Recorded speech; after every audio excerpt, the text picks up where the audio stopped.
गणपती बाप्पा मोरया. गणेश जयंतीनिमित्त मी उकडीचे मोदक करीत आहे. त्यासाठी मी एक नारळ खोवून घेतलेला आहे, गूळ घेतलेला आहे, काजू बदाम चिरून घेतलेले आहे. कढईत मी तूप गरम केलेलं आहे, त्यामध्ये चिरलेले काजू आणि बदाम घातलेले आहेत.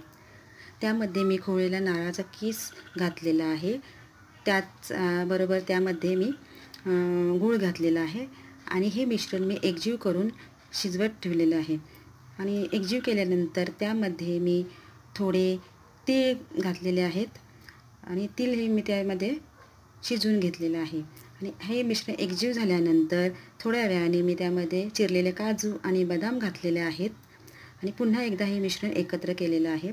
त्यामध्ये स्वादासाठी मी वेलची पूड घातलेली आहे. थोडा वेळ हे मिश्रण शिजवून आता माझं हे मोदकाचं सारण तयार झालेलं आहे.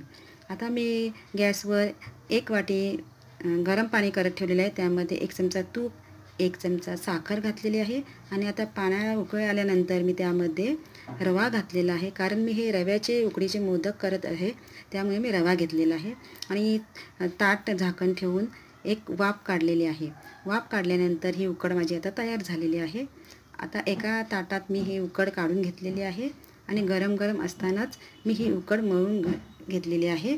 मऊसूत असं उकड मळून घ्यावी, त्यामुळे मोदक खूप एक सॉफ्ट असे होतात. आता मी चाळणीला तूप लावून घेतलेलं आहे मोदक उकळण्यासाठी. आता मी उकडीची एक छानशी पारी केलेली आहे. त्यामध्ये मी मोदकाचं सारण भरलेलं आहे आणि छान अशा कळ्या पाडलेल्या आहेत मोदकाला आणि एक छान असा मोदकाचा आकार देऊन सुंदर असा मोदक तयार झालेला आहे. वरून मी एक केशराची काडीही लावलेली आहे सुंदर कलर येण्यासाठी. अशा प्रकारे माझा मोदक छानसा तयार झालेला आहे. त्याचबरोबर मी त्याच उकडीच्या पिठापासून सुंदर अशी करंजीचा आकार दिलेला आहे आणि छान असं करंजी पाकळ्या पाडून सुंदर अशी करंजी तयार केलेली आहे.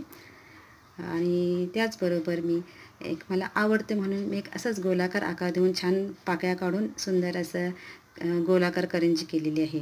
आणि तूप लावलेल्या चाळणीत सर्व मोदक उकडण्यासाठी मी गरम पाणी केलेल्या टोपात त्यावर चाळण ठेवून झाकण ठेवून 15 मिनटं मोदक उकडून घेतलेले. अशा प्रकारे मोदक तयार आहेत आणि अशा प्रकारे मी नैवेद्य गणपती बाप्पाला दाखवलेला आहे. धन्यवाद.